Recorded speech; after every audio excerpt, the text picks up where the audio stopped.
Hey Aquarius, welcome back to Distilled Tarot. My name's Shannon. I'll be guiding you through today's reading. This is going to be our weekly reading for July 2nd through the 8th, 2023. We have a few cards that have flipped over. Looks like Spirit is anxious to talk to Aquarius right now.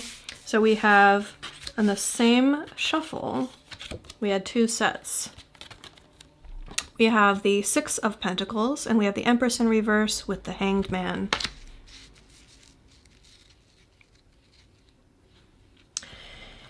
You are strongly focusing right now, putting yourself under a microscope, recognizing all of the potential that you have within you and feeling like you're so close to being a better version of yourself. You're so close to healing past wounds, working on healing traumas or generational traumas. I think it definitely has something to do with getting what you need out of a situation, or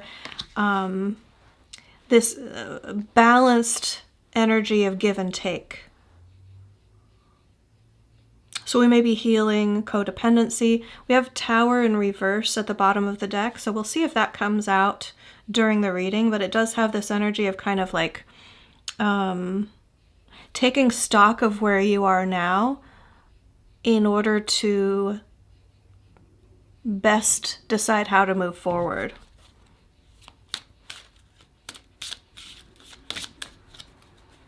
What do you have to offer? What do you want to be able to offer? Do you usually offer too much? Do you usually ask for too much?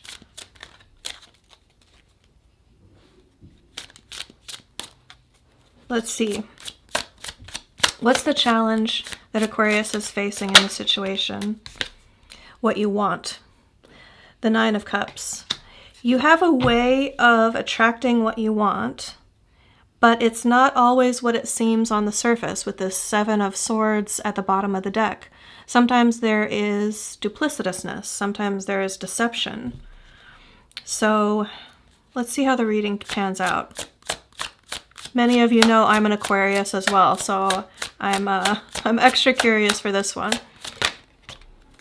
Okay, bottom of the deck we have the Ten of Pentacles in reverse. Sorry.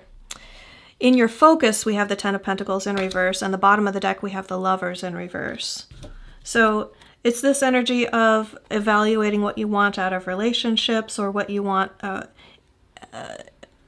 what you feel like you need to commit to, or how you feel like you need to commit in order to have the sort of life that you'll be proud of. You're definitely aiming for like the ultimate here. I have this strong like sense of ambition rooted in a knowingness of your own value. Like you're certain of your own value, but you may not feel like you're living up to your potential because we're showing up as the Empress in reverse here. You may be coming out of a breakup or not wanting to repeat past patterns in relationships because the way that you establish the give and take in a relationship isn't balanced, and it isn't allowing you to be your whole self.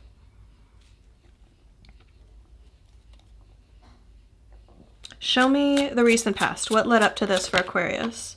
Lots of stress. Tower in reverse at the bottom of the deck. This kind of something falling apart. I get this like not being able to get out of bed energy. I don't like to talk a lot about my personal situation, but this is definitely resonating for me. So hopefully this isn't just a personal reading for me, you guys. No, I trust that there's Aquarians out there who are going through this kind of collective Aquarius energy. I'm right there with you guys. It's been rough. It's been a rough time. And if you're watching this from bed right now struggling, just know you're not alone. Show me, how is Spirit helping us? All right, slow and steady wins the race. The Knight of Pentacles energy is how we're meant to kind of walk through this energy.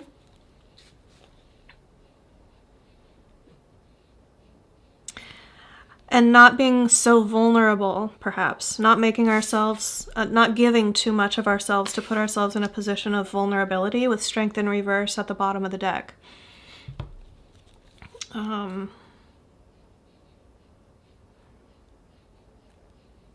One step forward at a time, even if you don't know where you're headed, is still going to be momentum that serves you well.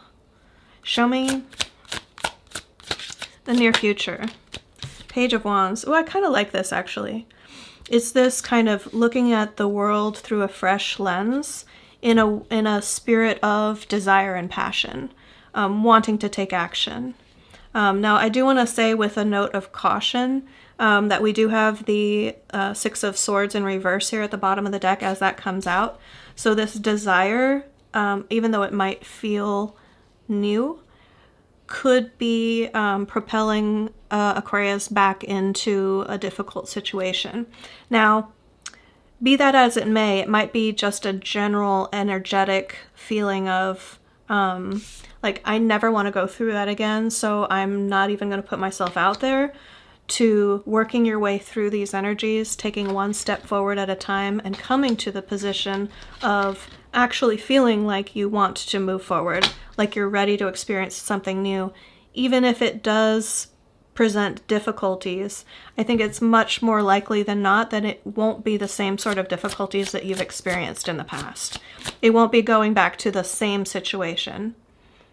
I don't think that's very likely for Aquarius. I think this most recent Tower moment has really solidified for you what you don't want. Show me surprise energy. Judgment in reverse, what you don't want. Okay, so it may actually come as a surprise for a lot of Aquarians.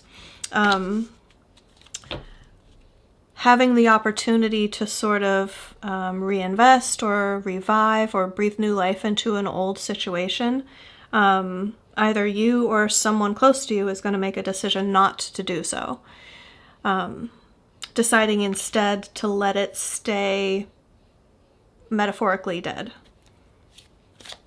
Let it fade away into the past and don't bring it forward into the future.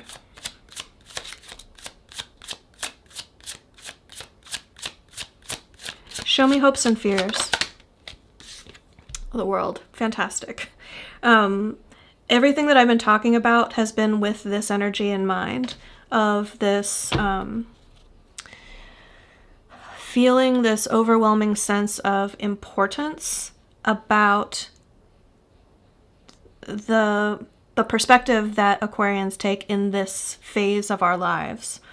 Because there is going to be this opportunity, and we know it because it happens periodically throughout lifetimes, but especially with Pluto retrograding out of Aquarius and coming back in early next year, we've recently felt this energy of being thrust into change, whether we like it or not, for our own good, and getting really careful about what you wish for.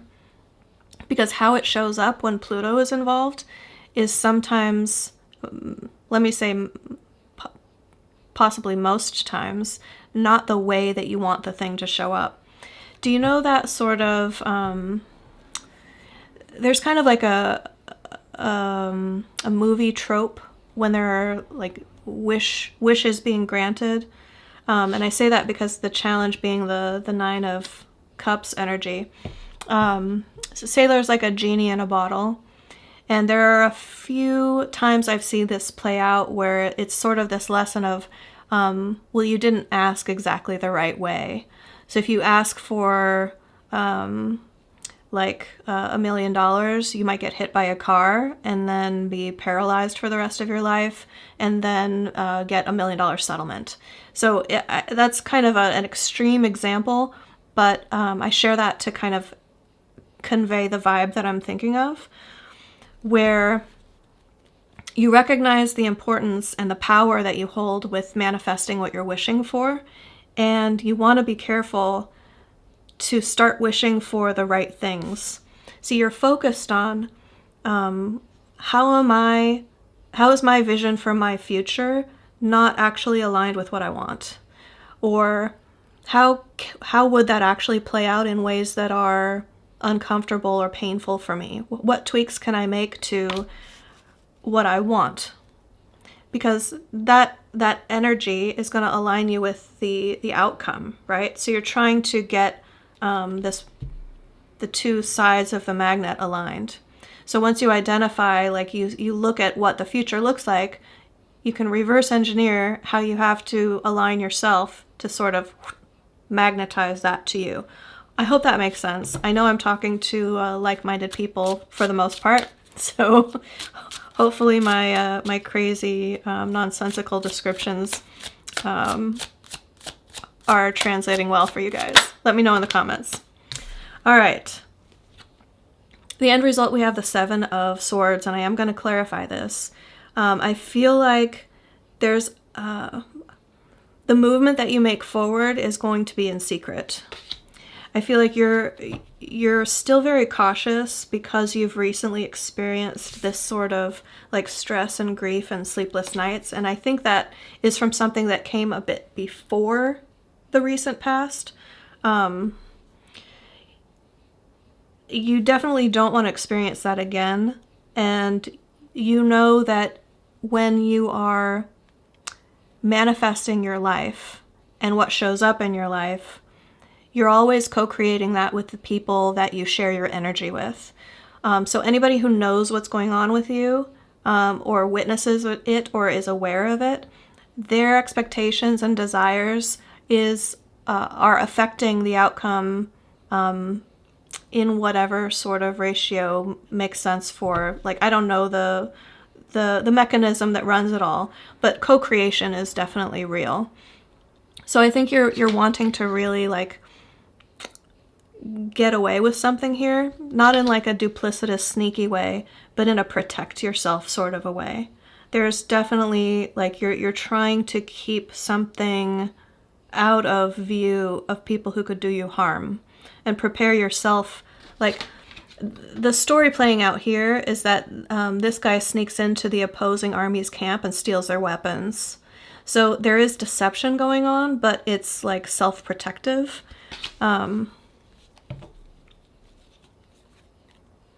You may actually like divert someone's attention with like a false story, so that someone who doesn't have your best intentions at heart thinks that you're going in one direction, so they kind of go off and to do you harm over there, or they set a trap for you on that path, and you're like, I'm going on this path.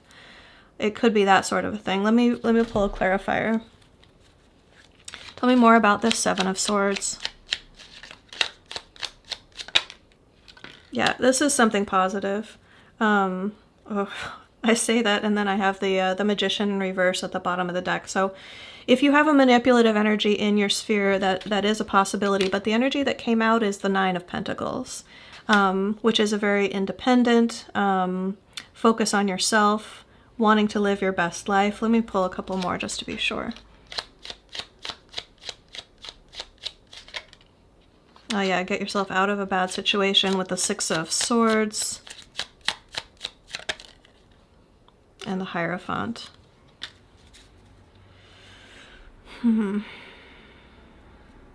Some of you are going to want to protect your finances,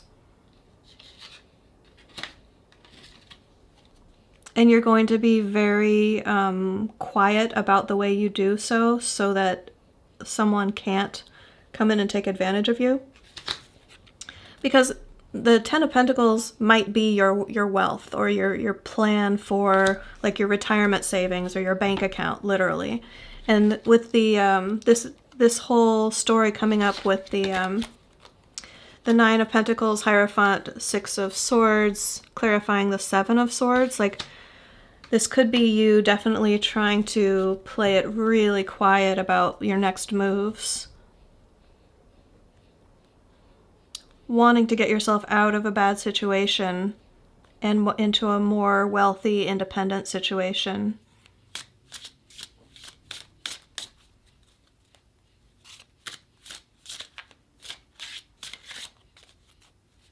I think caution is definitely warranted here, but I feel a sense of protection because you're making the right moves.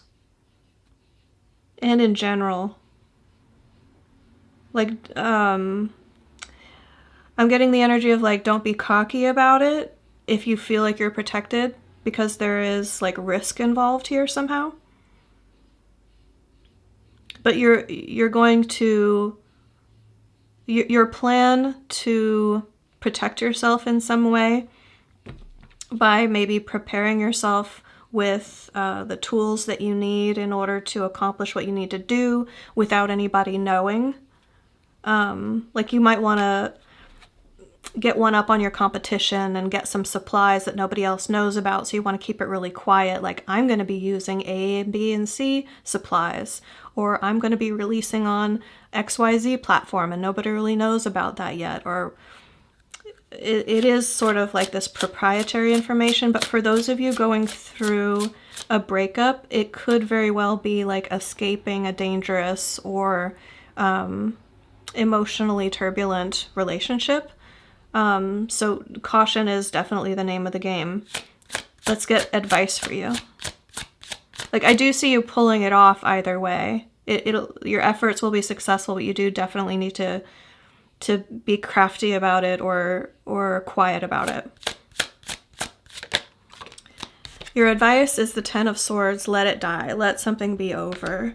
If it's not truly over in your heart of hearts, then your advice is that's the 7 of Swords, like, diversion that you need to put up. Like, the attitude, the public face is that you're done. So I hope that helps. I hope that serves you, and stay safe out there. Take care this week, and I'll see you back next time.